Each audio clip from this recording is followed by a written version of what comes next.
Hey reseller friends, welcome to the latest edition of Seller's Corner, your go-to source for all things reselling. I'm Erin, product specialist at Vendoo, and today we're here to talk about Pokemon. That's right. The buying and selling of Pokemon trading cards is a fun hobby and a business for many resellers. Pokemon cards can be very lucrative if you play your cards right. In this video, we'll talk about the Pokemon phenomenon, how to determine a Pokemon card's value, Pokemon card grading, and where to sell Pokemon cards to yield the highest profits. Before we do, make sure you subscribe to our channel. We publish content every week, and it's all related to Vendoo product tips, community updates, and information about how to scale and grow your resale business. Let's get to it.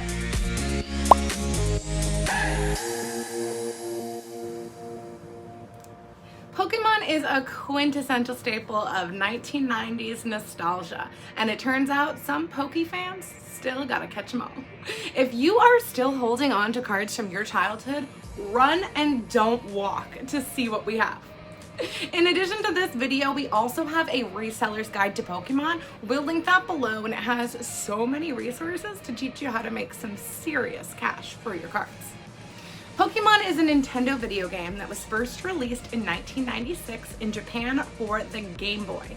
Now the Pokemon franchise includes gaming cards, TV shows, characters, merch, and more. It is the highest grossing entertainment media franchise in the world, second to Mario.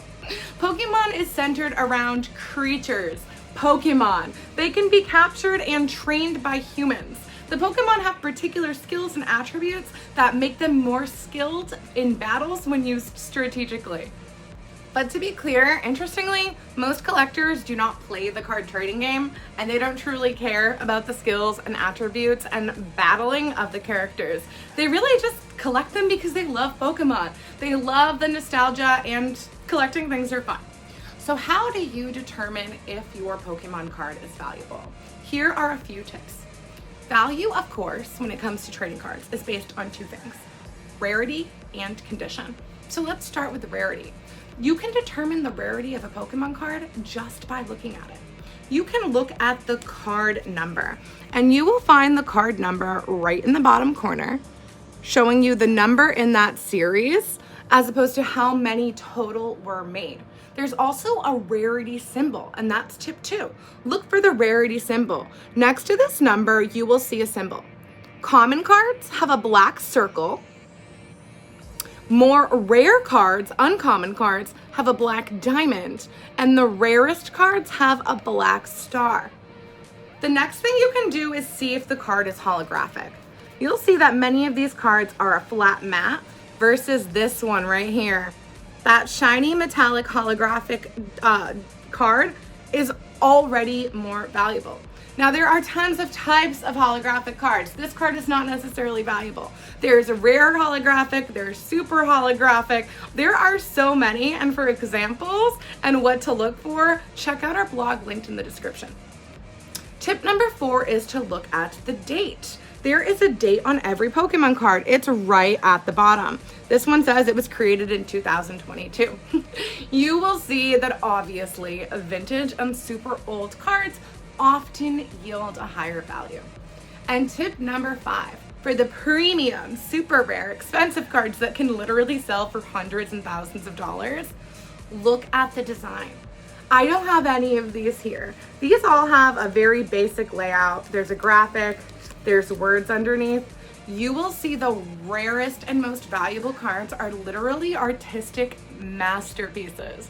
Again, check out our blog for some of those examples, but if you see a funky, intricate illustration, definitely take a longer look at that Pokemon card. Okay, so we talked about rarity, but the other factor is condition. Condition matters. Did you know that Pokemon cards are graded? They're literally graded on a scale of 1 to 10. And by the way, it's not something that you can do yourself. If you have a very valuable card, you should go to an agency and have it officially graded. More information about where to do that in the blog. But let's talk about what they are looking for. First, they're looking at the card surface, literally the front of the card. The condition of the card surface is amongst the most important factors. Professional graders literally put them under a microscope to look for the tiniest tears, scratches, stains, and other facial defects. Next is edges and corners. Obviously, with extreme use comes some damage to the edges and corners. Any visible wear, or what they call whitening, which is when you see the blue being really faded here, that one's bad, that will obviously result in a lower grade. But did you know that some collectors like to collect the same card in every single grade? So strange, right? So obviously a higher grade will make your card more valuable. But with a rare card, honestly, any grade you can yield a factor 4. The final grading criteria is printing and cutting, and this is entirely out of your control. But it's more of a manufacturer defect, which would lower the grade of your card. So graders are looking to see that your card is completely alleged. It's really like flaws such as off-centered images, blurry text, and uneven borders that could cause your card to have a lower grade. So interesting, who would have thought? Did you know you can use the TCG scanner app to literally scan the face of your card to determine the value based on both the grade and the condition? We've published a video about that and we'll link that below as well. Let's talk about where to sell these babies. In our blog, we did a complete research study on all of the places that you can sell Pokemon cards, especially for a higher profit. Here are just a few. And number 1 is eBay. eBay is the largest and most lucrative online secondhand reselling platform with approximately 160 million users globally. Pokemon cards sell very well on eBay. The second best place to score a high profit for your Pokemon cards is Dave & Adams. Dave & Adams is a popular, long-standing trading card selling site that actually specializes in sports cards, but also features Pokemon cards. You can't sell just any of them there though. You can sell the rarest holographic cards. They published a list of what they're looking for, so be sure to check out Dave & Adams. Next is Troll and Toad. Troll and Toad is a massive trading card marketplace selling everything from Yu-Gi-Oh to Dragon Ball cards to, of course, Pokemon cards as well. That's their most popular category. On Troll and Toad, you can sell cards individually and you can sell them in bulk, and that is a wonderful way to liquidate some of your cards of lower value. You do, however, have to have one that's worth at least $30. And there's TCG Player. TCG Player is the company that has that app where you can literally scan your card and get live comps and information. TCG Player is a massive marketplace for trading cards and gaming cards.